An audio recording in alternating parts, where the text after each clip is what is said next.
মা তো সারাদিন নেচেই আছে, এখানে যা হচ্ছে তাতেই মা নেচে আছেন। রহস্য এবং রোমাঞ্চে ঘেরা দোল। আমাকে টুক করে একটা মিষ্টি খাওয়ার সিনে ঢুকিয়ে দিয়েছে, আমি প্রাণ ভরে একটা মিষ্টি খেয়ে নিয়েছি। আমার ওতেই সর্বসুখ, তোমাদের যেমন নবরস আমার ওতেই সর্বরস। মারাত্মক জমজমাট আমাদের তো, মানে যেদিনকে হোলি, মানে সোমবার দিন যে দোল, আজকে আমরা বেশি দোল অনুভব করছি। আপনাদের দেখার ওপরে আমাদের পেট নির্ভর করছে। বড্ড ক্যাটক্যাটে কথা বলি, আছাড় মেরে মেরে কাপড় কাচার মতো করে আমাকে আছাড়ি পিছাড়ি করা হতো, আর প্রত্যেক বছর মার খেতাম।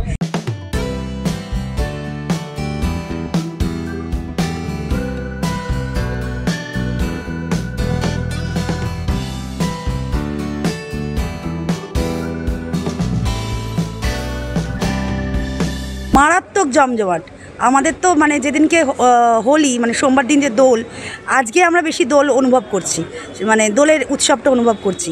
সেদিনকে আর দোল খেলবো বলে মনে হচ্ছে না, আমি তো অন্তত করছি, মানে এখানেই হয়ে যাচ্ছে একদম। খুব এনার্জি নিয়ে রয়েছি, নেশা করে কখন উল্টে পড়বো তার অপেক্ষায় আছি। দোলে যা করে থাকি, দোল আনন্দের, প্রেমের সব কিছু, সব নিয়ে বেশ ভালোই লাগছে। হেভি সাজিয়েছে, প্রোডাকশন কোনো খামতি রাখিনি, শুধু একটু গরম লাগছে আর কিছু না। মা বলো। নাচানাচি করছে না, মা তো সারাদিন নেচেই আছে, এখানে যা হচ্ছে তাতেই মা নেচে আছেন। তবে আজকে একটুখানি চলভাসি সব কিছু তাইকা এরম একটা মুডে আছি। তো প্রথম থেকেই বলে দিয়েছি যে আমায় কিন্তু রং টং মাখিও না, আমি তো বড়, রং মাখাতে নেই। তো সেটা বলে খুব ভালো হয়েছে, আমাকে টুক করে একটা মিষ্টি খাওয়ার সিনে ঢুকিয়ে দিয়েছে, আমি প্রাণ ভরে একটা মিষ্টি খেয়ে নিয়েছি। আমার ওতেই সর্বসুখ, তোমাদের যেমন নবরস আমার ওতেই সর্বরস, এবং সর্বনাশও। High sugar. দেখো, আমার স্মৃতি বলতে প্রচুর স্মৃতি, তবে রং খেলতে যে আমি কোনোদিনই খুব একটা ভালোবাসতুম তা নয়, রংটার থেকে একটু চিরকাল দূরে থাকি। আর মনে আছে প্রত্যেক বছর দোলের দিন মানে বন্ধুরা টেনে নিয়ে যেত আর আমি ঠিক মার খেতাম, কারণ যখন বাড়িতে ঢুকতাম তখন একটা বাঁদরের রং ছিল আমাদের ছোটোবেলায়, দুটো গালে বাঁদরের মতো রং মাখিয়ে দেওয়া হতো। আর বাড়িতে এসে তখন কিন্তু দোলের সময় এতটা গরম পড়তো না, মনে আছে গায়ে জল ঢাললে একটু শিরশির করতো। আর বাড়ির বড়রা, মা বাবা সবাই মিলে মানে আমার ধোপার বাড়ির মতো আছাড় মেরে মেরে কাপড় কাচার মতো করে আমাকে আছাড়ি পিছাড়ি করা হতো, আর প্রত্যেক বছর মার খেতাম। এটা কিন্তু আমার প্রত্যেকটা উৎসবের একটা অঙ্গ ছিল, প্রত্যেক উৎসবে আমি বাড়ির কাছে মার খেয়েছি, বাড়ির বড়দের কাছে, এবং তার বদলে একটা করে ভালো ভালো মিষ্টি পেয়েছি। আমার মনে হতো যে এখনও মারছে না কেন, তাহলে তো মিষ্টিটা পাবো না। সাংঘাতিক দোল খেলতাম বন্ধুরা মিলে, আর সে যে কি আনন্দ, প্রচুর দোলের রং খেলা। তারপর আমি যেহেতু খিদিরপুরের ছেলে, সামনেই বড় গঙ্গা, সেখানে গিয়ে চান করা, তার আর এক আনন্দ।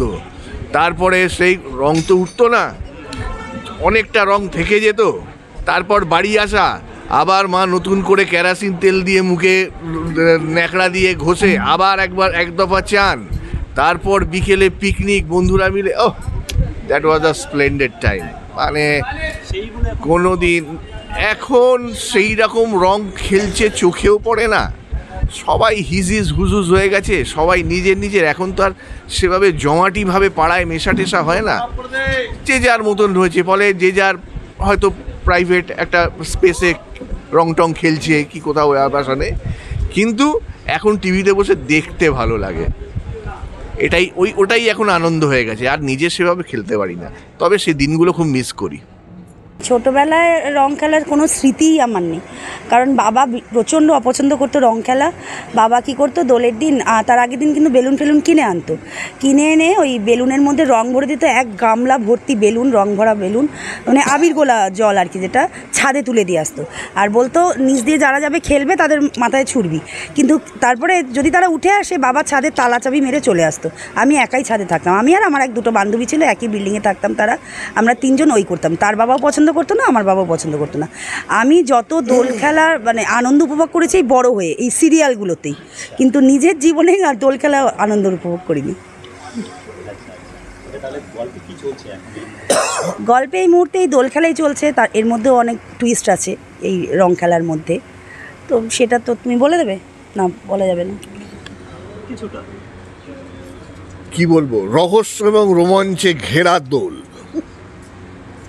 দেখতে হবে, তার জন্য রামকৃষ্ণা প্রতিদিন রাত 8টায় কথা কালার্স বাংলায়। অবশ্যই কথা দিচ্ছি ভালো লাগবে।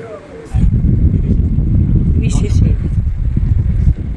একটাই কথা, একটু দেখুন, হ্যাঁ আপনাদের দেখার ওপরে আমাদের পেট নির্ভর করছে।